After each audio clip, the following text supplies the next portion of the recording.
What is up, everybody? It's Surgical Ninja, and today I want to talk about something that could literally decide whether Cyberpunk TCG becomes the next massive card game or crashes into the same traps that have hurt so many TCGs before it. I'm coming to you after 48 hours of working in surgery, so I might sound a little zombified. But I just kind of wanted to talk about this because I was talking about just TCGs in general at work and some mistakes old games have made and how this game can avoid that and learn from their mistakes. Because honestly, a lot of card games make the same exact mistakes at launch. And I really like Cyberpunk, the IP, as you guys can tell from the channel. And I just really want to make sure they can avoid that. These mistakes can permanently damage player trust, and just like people sitting on the sidelines watching in who are thinking about playing can make them avoid the game. We've already seen this happen with Lorcana, Riftbound, MetaZoo, One Piece, Flesh and Blood, and even Magic and Pokémon at different times. For me personally, this has happened with Lorcana and Riftbound. For me, Lorcana, I was able to get the first set. We'll talk about this more later in the video, but I got the first set, couldn't get product, and just didn't even bother trying to play. Riftbound, strong local player base, but like me, a lot of other players also could not. I couldn't even get product at all, and that just turned me off. I was like, why would I even play this game if I can't get a single booster box? If you can't get a booster box, obviously the singles are expensive. So anyway, and the same thing with One Piece too. So those are examples for me personally of how you could turn players off your game. So yeah, let's break this down fully. What these games did wrong, why players get upset, and what Cyberpunk TCG absolutely needs to avoid if it wants long-term success. Alright, so first off, this isn't me hating on these games, because these are some great games, right? Except for MetaZoo. In fact, what makes this topic interesting is a game can be amazing and still get damaged by bad launch decisions or bad decisions in general throughout its life. And in modern TCGs, players care more about gameplay now. They care about sealed product trust, supply, pricing, pull rates, very important, we'll talk about that later, packaging, quality control, and whether the company actually respects the player base, MetaZoo. So yeah, let's talk about Lorcana, the biggest modern example. Lorcana, before it came out, had insane hype, right? You have your Disney fans, you have people who don't even play TCGs wanting to play TCGs, you have collectors, you have TCG players, everybody wanted it. And somehow, like, you could have asked any analyst, this was going to be a hit. And Ravensburger massively underestimated demand. So Ravensburger, I believe, correct me in the comments below if I'm wrong, they are a board game company who was asked to do a TCG. And I don't know how, but they decided that they should underprint this set. I'm sure they had analysts. They had to have known that the anticipated customer base would have been huge, right? But yeah, this was massively underprinted. Stores got tiny allocations. I only got a box because I have a good relationship with my LGS, so they were able to save me one. So I got a box or two from two. So I got a box at two different LGSs. But yeah, box prices exploded above MSRP. Scalpers were everywhere. And then they made another controversial decision. The early boxes did not have traditional shrink wrap. Instead, they had this cardboard tab opening design, and I believe they did this to kind of save the environment, which is respectable, right? Especially if you have a large set, which doesn't make sense because they underprinted the set. But it would have made sense if they had a large release, right? You don't want a lot of plastic, but without the plastic shrink wrap, people instantly got paranoid, and they're right about resealed boxes, tempered packs, search products, and loose pack scams. Also, you could easily lift the sides of the box and take packs out. That's how not smart this was, like a noob mistake. So every fear was justified about the boxes not being sealed because perception matters in TCGs. The second that players stop trusting your sealed product, you have a problem. And I'm pretty sure that the Disney IP carried their customer trust. If this was like some random TCG, without your first set being shrink wrapped, you're probably dead in the water for any future releases. So the biggest thing Cyberpunk TCG needs to avoid, make sure that your sealed product feels safe, which for their first set they are using a shrink wrap, and it is a shrink wrap, I believe, with a beta symbol on it to show that this is a Kickstarter official release. But I want to make sure that they do that on all future releases. You make sure you guys use good quality shrink wrap. Don't just wrap that in that kitchen plastic wrap, if you know what I mean. And it has to be stamped because people have resealing. It's so dumb, but people actually, you might not think this, but it's actually common to have resealing machines because of Pokemon. So it's very important to have the stamping or company logo on the shrink wrap as well. Alright, so let's talk about Riftbound, one of the big new guys on the block in 2025. Honestly, a lot of people love the gameplay. I wouldn't know because I haven't got any product or been able to play. I couldn't even get a fucking starter deck. It's so annoying. I mean, I'm sure now, but for me, they've lost my just customer trust, like I was talking about earlier. I just have no interest in playing that game now, even though it's obviously big. So yeah, the people love the gameplay and the IP, obviously, but the launch got hit with a ton of manufacturing problems. Some booster packs literally did not contain the guaranteed rare that they are supposed to have. That is huge. That is one, I don't even know what's worse. Your booster box not being sealed or your packs missing rares. And it wasn't a rare occurrence. Apparently it was uncommon. It wasn't common, but it wasn't rare. It would be a silver uncommon rarity if this was Pokemon, right? So yeah, your booster packs literally don't contain rares. That is a massive psychological issue for players. And it's even worse when you can't get product and you're paying scalper prices for booster box, right? So I think the MSRP was like what, 100, 130 a box. When I was trying to get boxes, they were 200 and I couldn't even find them locally for 200, and online they were selling for 300. So yeah. So the company said, even though there's missing rares, the average box rarity still works out. Players don't care. If you open a pack and it feels broken, it damages your trust immediately. Like, imagine if there's a new player and they buy a loose pack at a LGS, right? And the pack's fucking $8 to $10. If they open the pack and there's a missing rare, you just lost them. They're not going to trust your product at all. And then Riot also admitted that the issue is going to continue into set 2, Spirit Forged. I had never followed the game after the first set, so I'm not sure if the set 2 also missed it, but they said that the issue would not be fixed by then. And also, the cards, the quality of the cards was terrible because apparently they used a thicker card stock, and their machines that cut the cards were getting damaged and kind of blunted by the thicker card stock to where it made future cuts kind of like damaging or fraying the corners of the cards. So you pretty much open a new pack and your card is already damaged by the machines. Oh my god. It's just terrible.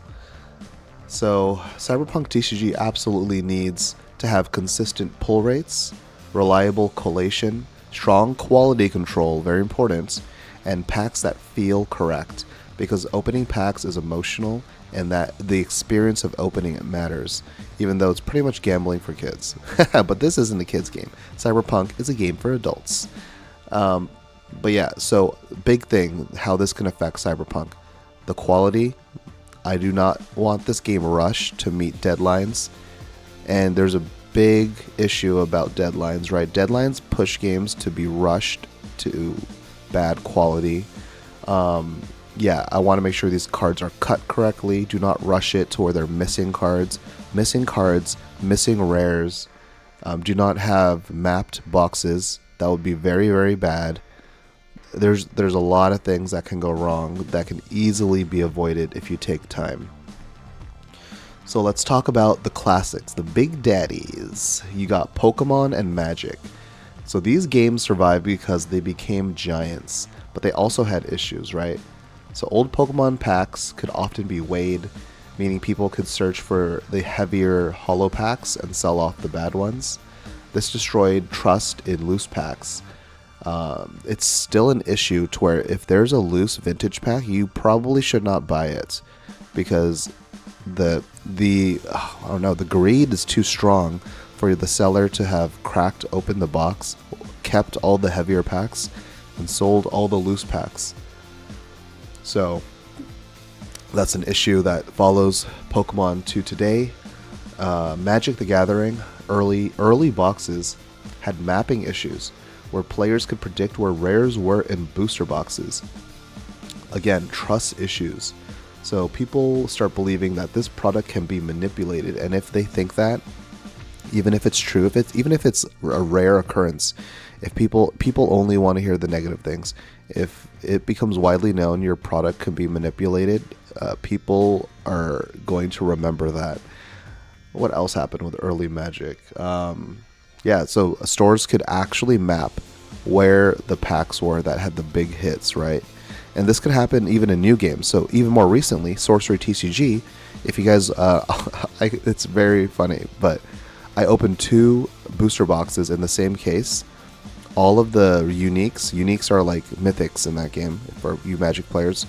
They were all stacked on one side of the box and they were duplicated. That is absolutely insane for a modern TCG game.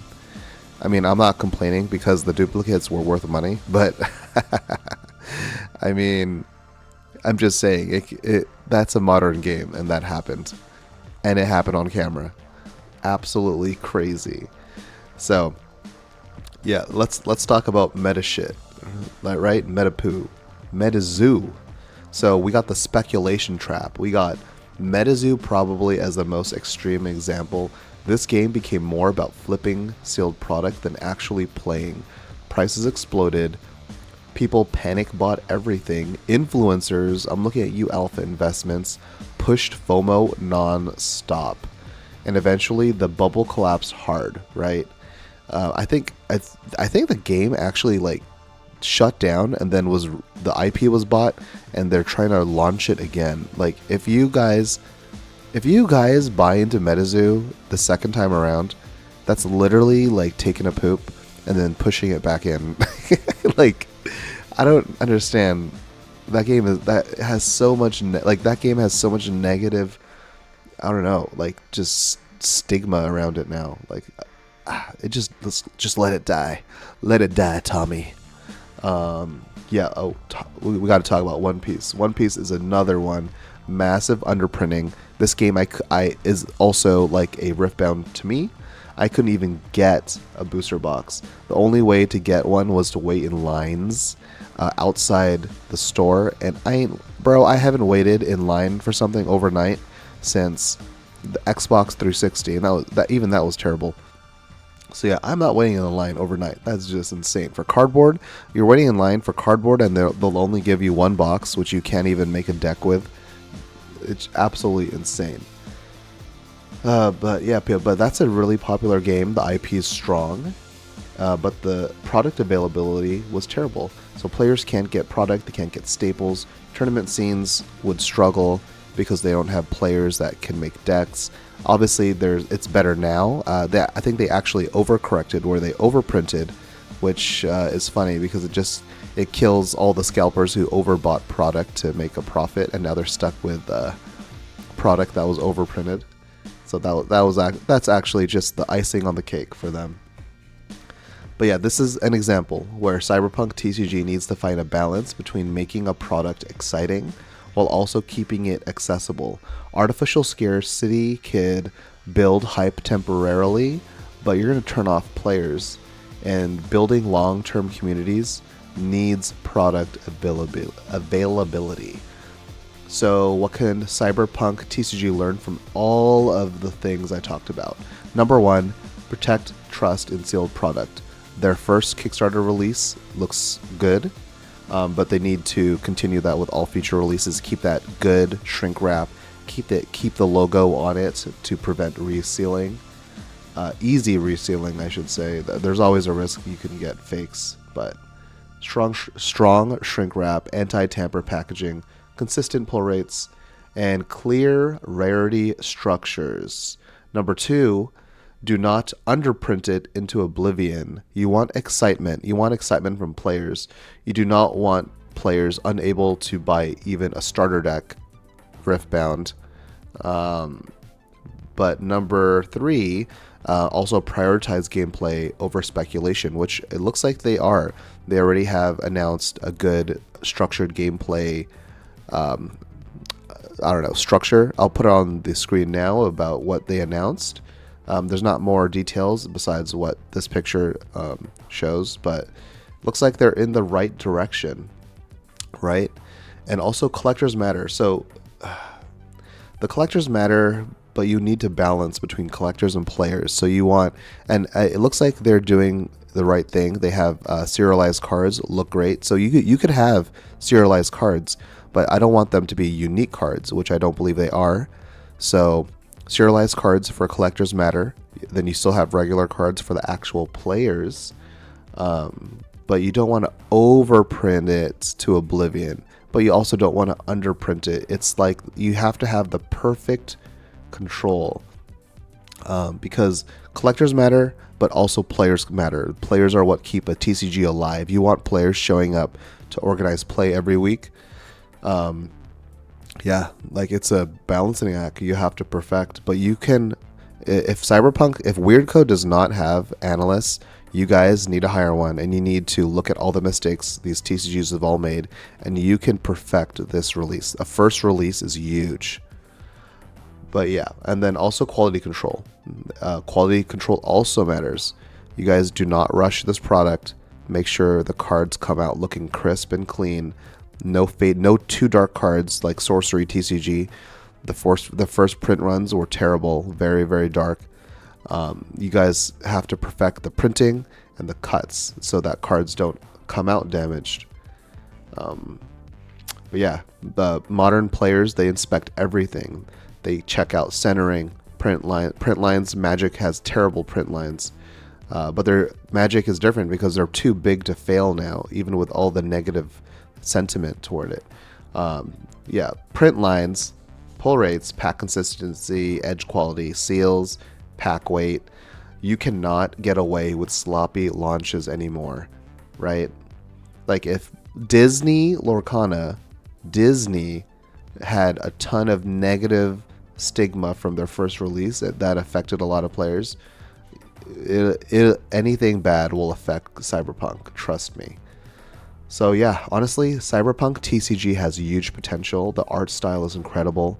The theme stands out. The world already has a massive fan base since the 90s, and also more recently from the video game, which is my favorite video game, which I cannot stop praising all the time. And also Edge Runners, the anime, love it. Number one.